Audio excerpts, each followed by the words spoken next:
is Gabor George Burt, coming to you from Michigan, Grand Rapids, Michigan, USA. I am the creator of Slingshot, which is a platform for meaningful innovation and creativity. The most brief way I can describe what I do is I am an idea liberator, so I help people realize their ideas and overstep perceived boundaries.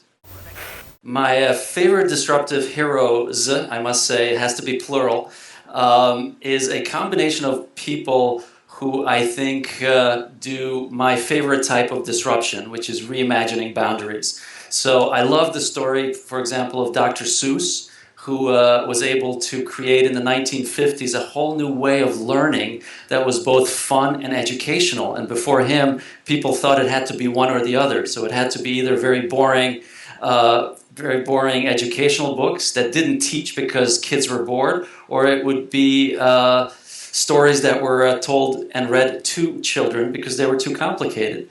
I also love people like Muhammad Yunus, who started Grameen Bank and won the Nobel Peace Prize a few years ago for coming up with the concept of micro-lending and showing to the world that you can actually combine good business with doing good, and that the two are not mutually exclusive.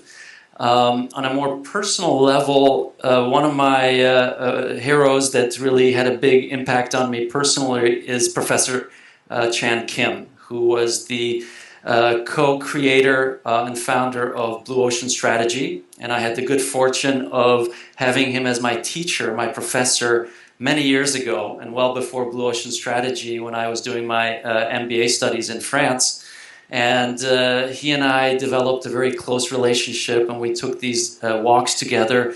And he, even at the time, struck me as someone who had this incredible different way of looking at the world that was very powerful and very engaging and motivational. Let me tell you a story of a person who made an impact on me. I was taking a transatlantic flight.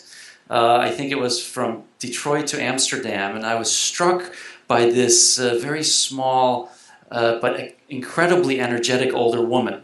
And we struck up a conversation, and as it turned out, she was going to Amsterdam, from where she was going to get on another plane, another 8-9 hour ride to Africa, from where she was going to go on a 5-hour ride on a horse cart or carriage. And she was 81 years old, and her story is that when she was 67, so 14 years prior, when most people probably think mostly about retirement and just kind of having an easy life, she completely changed her entire focus after having met a boy from Ghana.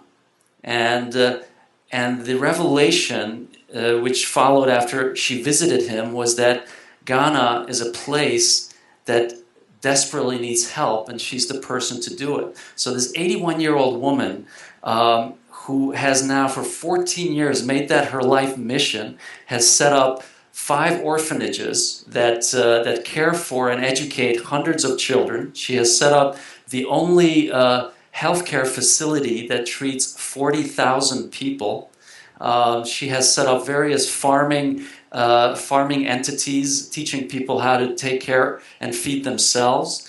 And her charity organization is 100% pass-through, so she keeps nothing for herself. And when people and companies say to me, well, how do we reimagine boundaries? People like that are a complete inspiration, because there's no time limit. It's all about your frame of mind. You know, anyone at any time in their lives or their business evolution is able to overstep perceived boundaries and reimagine what they do if they so choose.